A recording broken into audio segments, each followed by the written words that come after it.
आज का दिन भी शेयर बाजार के लिए कुछ खास अच्छा दिन नहीं रहा है। टाटा इन्वेस्टमेंट जैसी कंपनी की बहुत म्यूटेड लिस्टिंग हुई है, बहुत मामूली प्रीमियम के साथ वो लिस्ट हुआ और उसके बाद भी ठंडा पड़ा रहा। और दूसरी तरफ बाजार अंत में सेंसेक्स और निफ्टी दोनों ही हल्की गिरावट के साथ करीब करीब फ्लैट कह सकते हैं बंद हुए हैं। लेकिन इस बीच एक अच्छी खबर पिछले हफ्ते के डेटा से निकल के आ रही है, वो ये है कि वो विदेशी निवेशक जो पिछले कई हफ्तों से बल्कि महीनों से लगातार बिकवाली में जुटे हुए थे, उन्होंने पिछले हफ्ते खरीदारी की है, यानी कि वो खरीदार हो गए हैं, बिकवाल नहीं रहे हैं। और पूरे हफ्ते का जब आप जमा घटा जोड़ते हैं तो हिसाब ये निकलता है कि उन्होंने 1751 करोड़ रुपए की नेट खरीदारी की है पिछले हफ्ते में। पिछले हफ्ते का मतलब है 6 अक्टूबर से लेकर 10 अक्टूबर तक वाला हफ्ता, 6, 7, 8, 9, 10 इन दिनों के बीच में उन्होंने कुल 1751 करोड़ रुपया नया बाजार में लगा दिया है।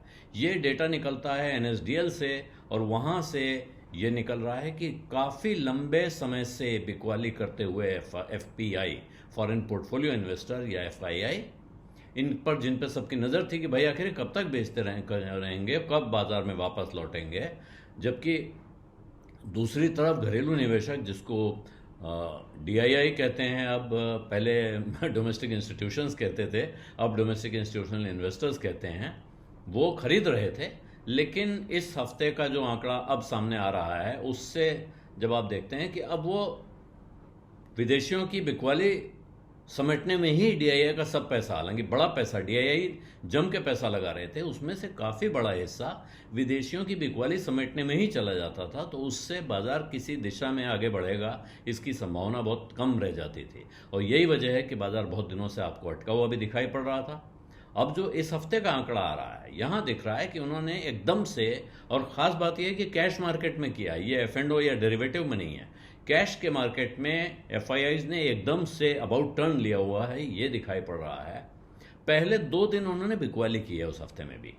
पहले दिन 1584 करोड़ के आसपास का माल बेचा, दूसरे दिन 1471 करोड़ रुपए का माल बेचा 6 तारीख और 7 तारीख को, और उसके बाद वो पलट गए और अगले 3 दिन उन्होंने खरीदारी की है। एक दिन 1663 करोड़ 65 लाख रुपए की, अगले दिन 737 करोड़ 82 लाख रुपए की, और उसके बाद तीसरे दिन जबरदस्त खरीदारी है लगभग 2500 करोड़ की, 2406.54 करोड़ रुपए की।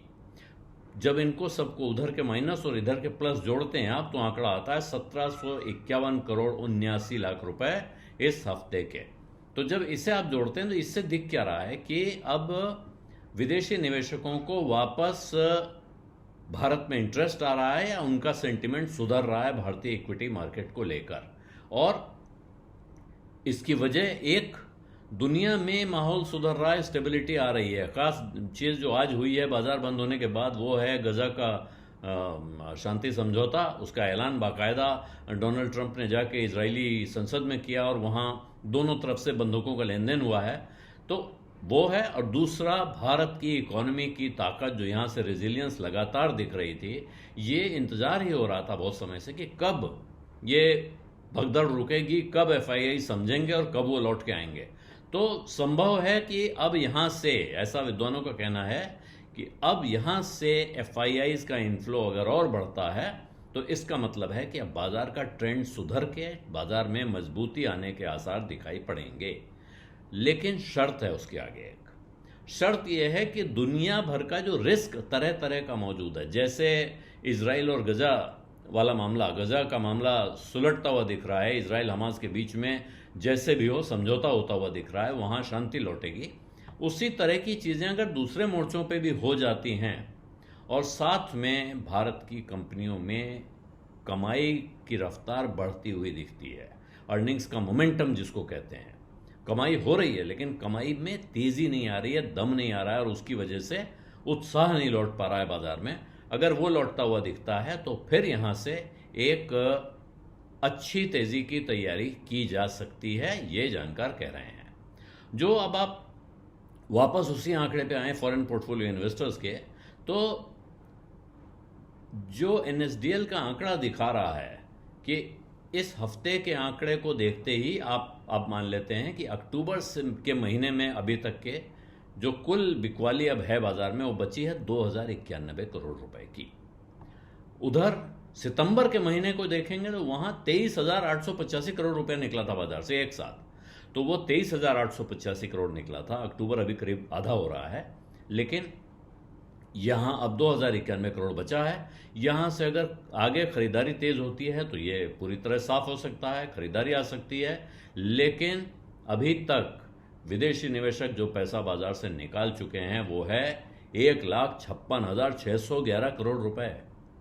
ये बड़ी भारी रकम है, और अगर यहां से टर्न अराउंड हो जाता है, जिस रफ्तार से ये पैसा गया है, अब अगर उस रफ्तार से नहीं उसकी आधी रफ्तार से भी लौटता है, तो जो ताकतें भारत के बाजार को लगातार संभाल के रखे हुए हैं, इतने भारी 1.5 लाख करोड़ से ज़्यादा का आउटफ्लो हो चुका है, उसके बावजूद अगर बाजार बचा हुआ है, तो इसका मतलब है कि अगर ये पैसा वापस लौटने लगता है तो जो लोग अभी तक पैसा लगा रहे थे वो भी तो लगाएंगे, और ये पैसा भी अगर वापस लौटता हुआ दिखता है तो यहां से फिर एक जबरदस्त तेजी आने की संभावना बनती हुई साफ साफ दिखाई देती है।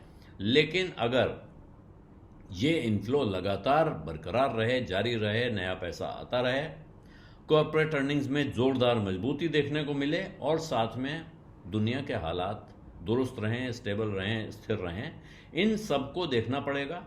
और क्योंकि पिछले कई महीनों में जो भारत से विदेशी निवेशक पैसा निकाल के भाग रहे थे, भारत में बिकवाली कर रहे थे, उसके अनेक कारण थे। तो इनमें एक थे ट्रंप के टैरिफ, दूसरा भारत की कंपनियों के वैल्यूएशन को महंगा बताया जा रहा था लगातार कि जिस भाव पर शेयर मिल रहे हैं ये उनकी कमाई के हिसाब से, उनकी वर्थ के हिसाब से सही नहीं है शायद।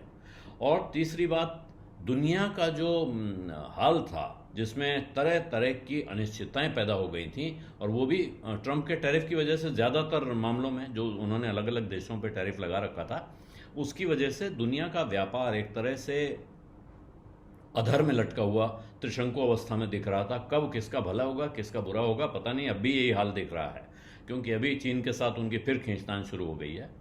लेकिन ये सब अगर दुरुस्त रहता है तब ये संभावना बनती है कि भारत में फिर एफआईआई का पैसा, एफपीआई का पैसा लौटेगा, और वहाँ से एक नई तेज़ी की कल्पना करना सही रहेगा। पीछे के आंकड़े अगर आप देखते हैं, अप्रैल, मई और जून 3 महीने इस साल में जिनमें कुछ पॉजिटिव कंट्रीब्यूशन हुआ है, उसके अलावा 2025 के हर महीने में विदेशी निवेशक भारत से पैसा निकाल के ले गए हैं, उन्होंने छोड़ा नहीं है। और इसमें सबसे भयानक आउटफ्लो जनवरी के महीने में था। साल शुरू होते ही 78,027 करोड़ रुपया एक महीने में निकल के गया था भारत के बाजार से। वहां से चीज़ अब यहां तक आ गई है कि ऐसे आसार फिर दिख रहे हैं कि शायद ये विदेशी निवेशक अपना जाने का सिलसिला बंद करें, अपना रुख पलटें, और वहाँ से शायद वो वापस बाजार में नए सिरे से पैसा लगाना शुरू करें। और अब अगर आप आगे भविष्य में किसी बड़ी तेज़ी की उम्मीद देखना चाहते हैं भारत के बाजार में, तो वो शायद इस फैसले पर ही टिकी होगी कि ये विदेशी निवेशक बड़े पैमाने पे भारत में लौटते हैं कि नहीं लौटते हैं। क्योंकि उनके अलावा भारत से जितना पैसा लग सकता है, जो एसआईपी से पैसा जा रहा है म्यूचुअल फंड के रास्ते, जो इंश्योरेंस कंपनियां पैसा लगा रही हैं, वो तो लग रहा है। उस पैसे ने, आप कह सकते हैं, बड़े पैमाने पर गिरावट को थाम कर रखा हुआ था। लेकिन जैसे ही इसका रुख पलटता है तो फिर ये गिरावट को थामना, ये सब बदल के फिर तेजी को आगे बढ़ाने में इस्तेमाल हो सकता है। बिज़ अड्डा में आज इतना ही। इजाज़त दीजिए। धन्यवाद। नमस्कार।